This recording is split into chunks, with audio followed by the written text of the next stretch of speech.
Well, this culminates several years of planning on the part of many people in Springfield and on the Board of Regents, which marks one step toward the realization of Sangamon State University. It was January 1970 when Sangamon State University established a storefront presence in downtown Springfield, but the dream of building a new university began decades before.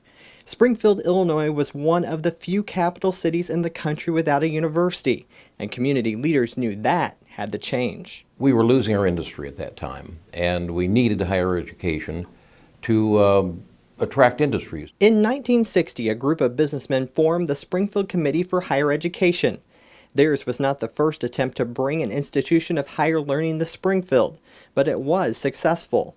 On June 10, 1969, Public Act 76-131, officially creating Sangamon State University, was signed into law by Governor Richard Ogilvie.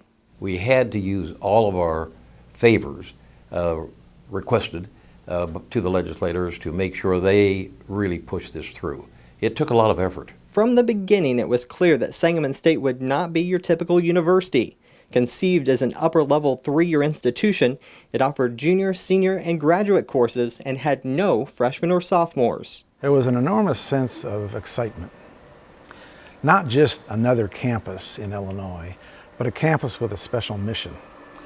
And that excited all of us because we felt we were part of some great experiment in higher education. With its location in the state capital, Sangamon State was mandated to become Illinois' public affairs university, a mission embraced by its first president, Dr. Robert Spencer.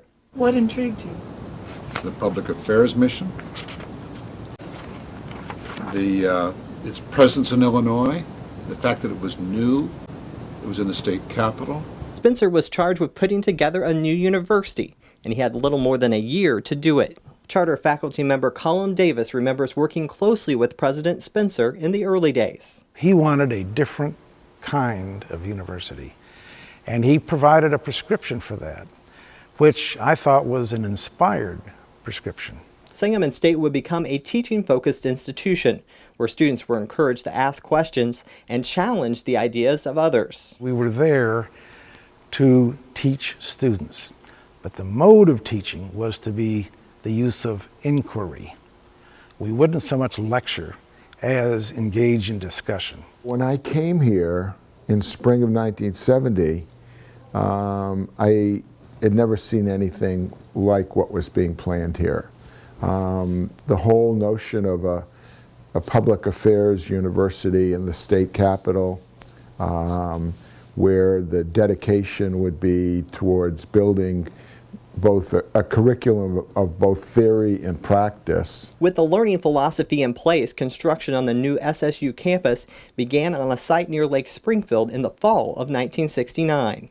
The 700-plus acre site was little more than a muddy wasteland in the beginning. The first time I saw UIS, it was a pile of dirt out here. The Cox house was here, and there was one other building across from what is now Student Life Building. Those involved with starting the new university knew they were taking a huge risk in coming to Springfield. When I first came here to begin teaching, my father and mother drove over from the neighboring state of Indiana, and we couldn't even tour the classroom buildings. The campus wasn't open yet for business, and my father looked at my husband and me as if to say, "What have you done?" But ultimately, it was a risk that paid off. What we loved about it was this was a place that gave us a chance to fulfill our dreams, to try out our pet projects, and to be a part of changing the lives of students who had such a pent-up demand because there hadn't been upper division and graduate education for people who were place-bound. So that was very gratifying.